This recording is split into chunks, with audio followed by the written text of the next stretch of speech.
Hello दोस्तों, मैं यारी प्यारे बच्चे हो, आप सभी को सर्जी क्लासेस में फिर से स्वागत है। आज हम लोग क्लास 10 का जो बायोलॉजी का लाइव प्रोसेसिंग चल रहा था उसके आगे का वीडियो जो है ब्लड वेसल्स, उसको हम लोग कंटिन्यू रखते हैं। इससे के पहले जो पिछले वीडियो में आपको अच्छा खासा ब्लड वेसल्स के बारे में आपको बता दिए थे। आज हम लोग ब्लड वेसल्स के आगे का टॉपिक करेंगे। आज इस वीडियो में जानेंगे जो ब्लड वेसल्स में जो है जो खून जो होती है वह किस प्रकार हमारे हार्ट में डबल सर्कुलेशन कैसे करती है। आज हम लोग इस वीडियो में ये भी जानेंगे कि जो हमारा जो ब्लड है उसको हम लोग कैसे नापते हैं, ब्लड प्रेशर क्या होती है, उसको मापने के लिए किसका डिवाइस का यूज़ करते हैं। पूरा का पूरा इस वीडियो में आपको देखने को मिलेगा। तो आप मेरे वीडियो के साथ बने रहिए और कंटिन्यू देखते हैं कि इस वीडियो में क्या क्या बातें बताई गई है जो कि इस वीडियो में हम लोग देखते हैं। सबसे पहले आपको बात करते हैं पल्मोनरी सर्कुलेशन। तो पल्मोनरी सर्कुलेशन मतलब पल्मोनरी के बारे में आपको अच्छा खासा बता दिए थे कि जो पल्मोनरी है कहीं ना कहीं वह किससे जुड़ा हुआ है, तो हमारे लंग से जुड़ा हुआ है। अगर हम लोग इस पूरा का पूरा समझने के लिए अगर हम लोग इस डायग्राम को समझ लेते हैं तो आसानी से आपको पूरा का पूरा बात समझ में आ जाएगा। एट फर्स्ट हम लोग बात करते हैं कि जो ये जो हमारा है ऑर्गेन है, ठीक है। ऑर्गेन, ये हमारे ऑर्गेन है। ऑर्गेन से जो होती है हम लोग पढ़ाए थे कि जो इन्फीरियर और सुपीरियर और इन्फीरियर जो वेना कावा होती है वहाँ से जो डीऑक्सीजनेटेड ब्लड होती है, ये से देखिएगा आपको जो सिंबलाइज दिखाया गया है वह जा रही है। अब ये एंट्री मार रही है कहाँ पर, राइट एट्रियम में, ठीक है। तो राइट एट्रियम में यहाँ पर आई। उसके बाद जो होता है हमारा राइट एट्रियम के बाद वो राइट वेंट्रिकल में ट्रांसफ़र करेगी।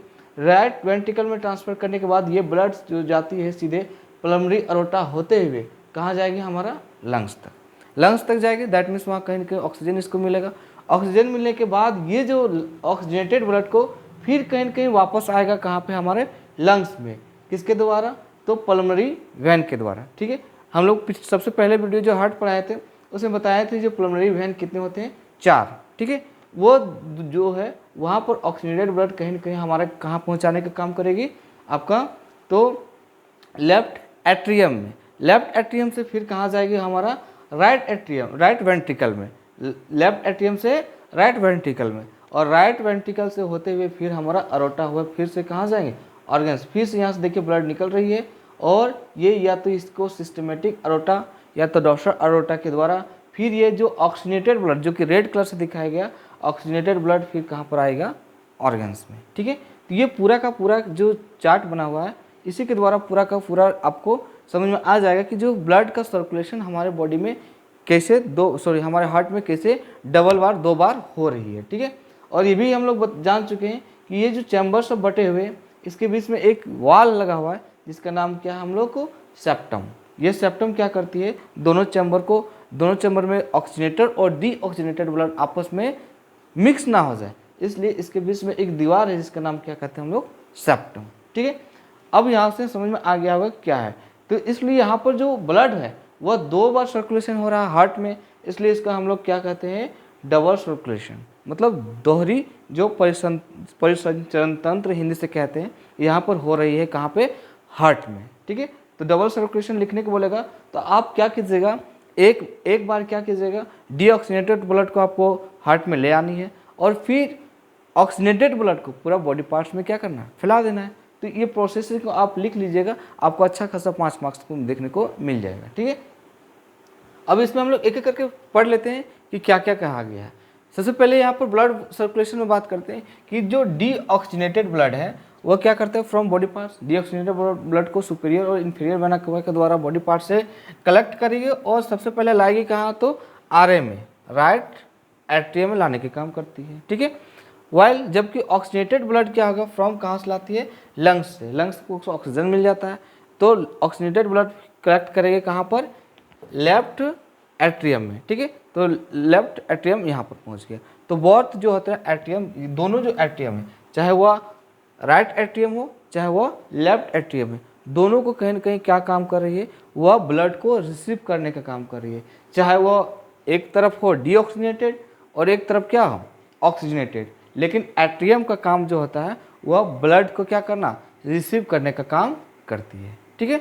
अब यहाँ से ऊपर में जो हम लोग लैंग्वेज लिखा था कि जो flow of deoxygenated blood from right side, ठीक है, राइट साइड में डीऑक्सीजनेटेड ब्लड, ये जो पोर्शन आपको दिख रहा है इधर वाला वो आपको क्या है, डीऑक्सीजनेटेड ब्लड रखता है इस टाइम हार्ट का, जबकि lungs for oxygenation of the blood. अब ये जो राइट साइड में ऑक्सीजनेटेड होने के लिए क्या करता है, कहाँ जाता है, लंग्स के पास। तो lungs for oxygenation of blood, ये तो सिंपल सी है। ठीक है, आगे आते हैं हम लोग। वही इसमें भी बताया गया जो हम लोग समझा चुके हैं इसके बारे में। अब इसमें बताया गया टॉपिक को कवर करते हैं कि बोथ एट्रियम, जो कि दोनों जो एट्रियम दो थे, लेफ्ट एट्रियम और राइट एट्रियम, वो क्या करते हैं, वो कॉन्ट्रैक्ट करते हैं and blood inter into the जो होता है रिस्पेक्टिव वेंट्रिकल्स। अब जो होता है कि दोनों एट्रियम जो होता है वो क्या करता है, वो कॉन्ट्रैक्ट करती है, मतलब कोई वो सिकुड़ती है and blood inter into the respective ventricle. जो भी रिस्पेक्टिव वेंट्रिकल है, जैसे कि नीचे वाला वेंट्रिकल वाला पोर्शन है ये राइट वेंट्रिकल और लेफ्ट वेंट्रिकल में, अगर इधर वाला बात करते हैं तो डीऑक्सीजनेटेड ब्लड को नीचे राइट वेंट्रिकल में ले जाएगी। अगर हम लोग इधर वाला बात करते हैं तो लेफ्ट वेंट्रिकल में पहुंचाने के काम करेगी ये, इधर डीऑक्सीजनेटेड इधर ऑक्सीजनेटेड। ठीक है, तो वो रिसीव करवाती है। अब हम लोग राइट वेंट्रिकल की बात करते हैं तो राइट वेंट्रिकल क्या करती है, आपको देखने को मिलेगा राइट वेंट्रिकल वो रिसीव करती है कैसा, deoxygenated blood. That means CO2 blood को हम लोग कहाँ करेगा, राइट एट्रियम से राइट वेंट्रिकल में। जबकि अगर हम लोग लेफ्ट वेंट्रिकल का बात करते हैं, ये आपको लेफ्ट वेंट्रिकल दिख रहा होगा, तो लेफ्ट वेंट्रिकल रिसीव करती है ऑक्सीजनेटेड ब्लड। यहाँ से आपको जो है लेफ्ट एट्रियम से लेफ्ट वेंट्रिकल में आपको ऑक्सीजनेटेड ब्लड एंट्री करवाती है। सो सिंपल है, इसमें एकदम क्लियर हो रहा होगा कि कहाँ कहाँ ब्लड का कैसे कैसे सर्कुलेशन हो रही है, कहाँ से जा रही है। इधर से राइट एट्रियम से राइट वेंट्रिकल में जो कि डीऑक्सीजनेटेड, इधर से लेफ्ट एट्रियम से लेफ्ट वेंट्रिकल में ऑक्सीजनेटेड ब्लड। ठीक है, आगे आते हैं। अब तीसरा पॉइंट जो कवर किया गया उसमें देखते हैं कि तीसरा पॉइंट बोल रहा है जो दोनों वेंट्रिकल होती है आपका, बोथ वेंट्रिकल्स वो contracts and pump blood out. दोनों वेंट्रिकल, यहाँ भी देखिएगा कि जो ये राइट वेंट्रिकल था वह डीऑक्सीजनेटेड ब्लड को भी क्या किया था, पंप किया था, और वहाँ किसके द्वारा, तो पल्मोनरी अरोटा के द्वारा लंग्स में ले गया था। इसी तरह अगर हम लोग यहाँ लिखा गया कि जो राइट वेंट्रिकल है, ये आपका राइट वेंट्रिकल है, वह पंप करती क्या, डीऑक्सीजनेटेड ब्लड। और डीऑक्सीजनेटेड ब्लड यहाँ से देख रहे होगे कि ये जो सीधे कहाँ ले गया था, ये देख रहे होगे ये जा रही है कहाँ पर, लंग्स के पास। कहाँ से आ रही है, तो याद रखिएगा ये राइट वेंट्रिकल से। ठीक है, तो ये आपका ये जो पोर्शन है आपका क्या है, राइट वेंट्रिकल है। राइट वेंट्रिकल से जा रही है हमारा क्या, डीऑक्सीजनेटेड ब्लड कहाँ पर, लंग्स के पास। जस्ट यहाँ पर देखोगे कि इस पोर्शन में देखते हैं हम लोग जो लेफ्ट वेंट्रिकल, अगर हम लोग ये वाला पोर्शन लेफ्ट वेंट्रिकल है, यहाँ से ये वाला बात करते हैं, ये आपका क्या है, लेफ्ट वेंट्रिकल। तो लेफ्ट वेंट्रिकल में क्या हुआ कि ऑक्सीजनेटेड ब्लड कहाँ जाएगा, बॉडी में। तो यहाँ देख सकते हैं कि ये जो आपका जा रहा है इधर से, और ये पूरा का पूरा फिर से कहाँ जाएगा, हमारे बॉडी के अलग अलग ऑर्गन्स में। ठीक है, अरोटा के द्वारा, डोर्सल अरोटा, जिस या तो हम लोग को सिस्टेमिक अरोटा के द्वारा भी कह सकते हैं। बिल्कुल क्लियर है। अब हम लोग आगे आते हैं। अब इसमें जो है हम लोग हो गया कि ये पूरा का पूरा हम लोग को डबल सर्कुलेशन कैसे हुआ उसके बारे में हम लोग पूरा टॉपिक बाय टॉपिक कवर कर लिए। अब हम लोग बात करते हैं कि सिस्टमिक सर्कुलेशन कैसे, तो पल्मोनरी वाला समझ में आ गया। अब हम लोग सिस्टमेटिक सर्कुलेशन में क्या होता है, तो सिस्टमिक सर्कुलेशन में बात करते हैं तो flow of oxygenated blood to all other जो है बॉडी पार्ट। सिस्टमिक सर्कुलेशन, जब हमारा ऑक्सीजनेटेड ब्लड सर्कुलेशन हो रहा है बॉडी के अलग अलग पार्ट में पहुंचाने का काम कौन करेगा, तो सिस्टमेटिक सर्कुलेशन। इसमें क्या करता है, ऑक्सीजनेटेड ब्लड जो होती है O2 वाला ब्लड होती है, वो जितने भी बॉडी के अलग अलग पार्ट्स में वहाँ पहुँचाने का काम सिस्टमेटिक सर्कुलेशन के द्वारा होती है। या सिस्टमेटिक अरोटा जो निकाल के रखी थी, सबसे पहले सिस्टमिक अरोटा से ब्लड ऑक्सीजनेटेड निकला और उसके बाद सर्कुलेशन कहीं न कहीं पूरा बॉडी में हो जाएगा, सिस्टमेटिक सर्कुलेशन। एक ब्लड प्रेशर होता है, इससे पहले हम लोग जिसे हम लोग ब्लड प्रेशर कहते हैं, तो ब्लड प्रेशर को सिंपल से हम लोग एब्रिविएशन के रूप में हम लोग क्या कहते हैं, BP का मतलब ब्लड प्रेशर। ठीक है, तो ब्लड प्रेशर क्या होता है कि यहाँ पर जो होता है याद रखिएगा कि जो लेटरल बात करते हैं, जो प्रेशर जो exerted by the flowing blood on the wall of artery is called जो है आर्टेरियल जो होता है ब्लड प्रेशर।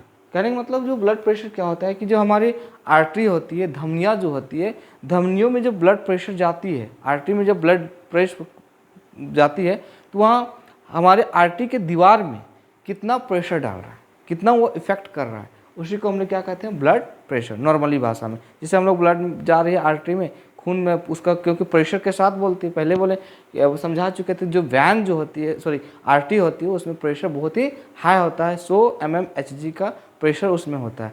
तो श्योर सी बात है उसके दीवार में जो होती है, उसकी जो वॉल में होती है, कहीं ना कहीं आपको एक इफेक्ट पड़ता है। तो वॉल आर्टरी, इसी को हम लोग कहते हैं आपका ब्लड प्रेशर। अब यहाँ से देखो कि जो नॉर्मल बीपी जो होता है, अगर हम लोग ब्लड प्रेशर को मेजरमेंट किया जाता है तो ये दो नाम याद रखिएगा। एक नाम है हम लोग को सिस्टोलिक बीपी, है ना, और एक होता है डायस्टोलिक बीपी। मतलब सिस्टोलिक जो हो गया सिस्टोलिक ब्लड प्रेशर, और नीचे वाला पोर्शन को क्या होना चाहिए, डायस्टोलिक प्रेशर। अगर मेजरमेंट के अनुसार देखा जाए कि ये 120 होना चाहिए, ठीक है, और ये कितना होना चाहिए, 80 mm, ठीक है। तो कहने के मतलब जो कॉन्ट्रैक्शन करती है वह प्रेशर डालती है, तो अधिक से अधिक आपको कितना 120 mm होना चाहिए, ठीक है, और कम से कम आपका क्या होगा 80 होना चाहिए। अगर इसके बीच में तो आप नॉर्मल है, अगर इससे ज़्यादा होगा तो आपको बीपी हाई हो जाएगा। बीपी हाई होगा तो फिर कहीं ना कहीं आपको चिड़चिड़ापन बहुत ज़्यादा आना स्टार्ट हो जाएगा।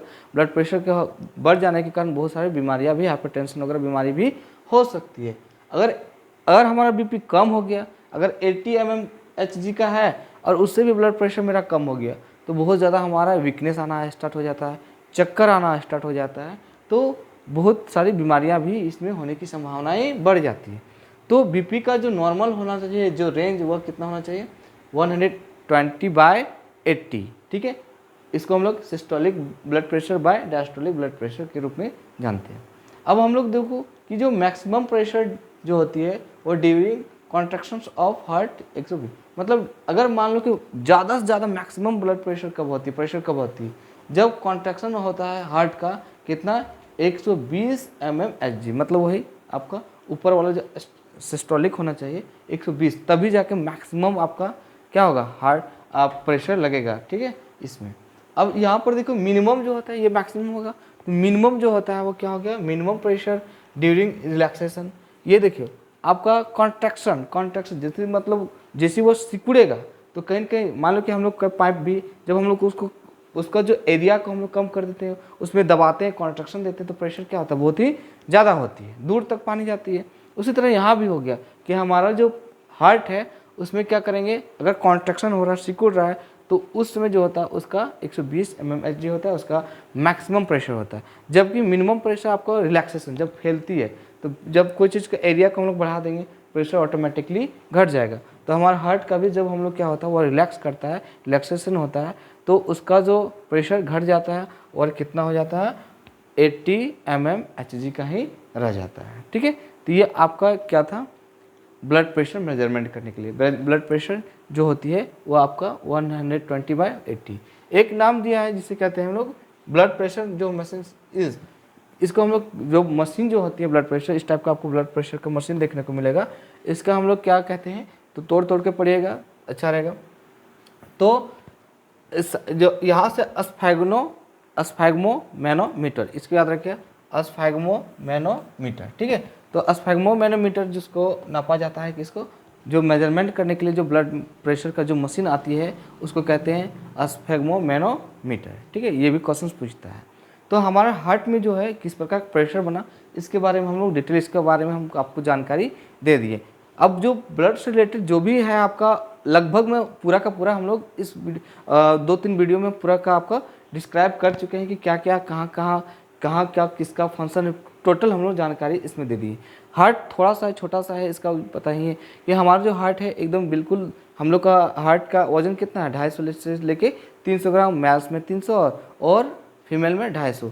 अब उसमें से जो होता है, एक बार क्या हमारे बॉडी के अंदर, तो पता है हमारे बॉडी के अंदर जो है 5 लीटर के आसपास खून रहती है, और उसमें से जो ब्लड जो आती है हमारी बॉडी, हमारे हार्ट में सिर्फ 70 ml का आती है, 70 ml ही उसमें हम लोग का क्या होता है, इतना प्रेशर होता है। तो समझ सकते हैं कि कितनी वह छोटी है और कितनी नाजुक है, और उसमें भी प्रेशर का तो बहुत है। इसलिए हम लोग को हमेशा अपने हार्ट को क्या करना चाहिए, केयर करना चाहिए। इतना नहीं सोचिएगा हम लोग बड़ा बड़ा फिगर देख लें तो हार्ट बहुत बड़ा है, बिल्कुल नहीं। उसका साइज सिर्फ 250 से 300 ग्राम का है, और एक बार जो पंपिंग करती है मात्र कितना करती है, 70 ml ही करती है। तो ये सब ध्यान रखिएगा, हार्ट का केयर कीजिए, ठीक है। अब हम लोग जो नेक्स्ट वीडियो आएगा उसमें हम लोग कुछ नए टॉपिक के बारे में बात करते हैं, ठीक है। तो मिलते हैं नेक्स्ट वीडियो में। Thank you, bye.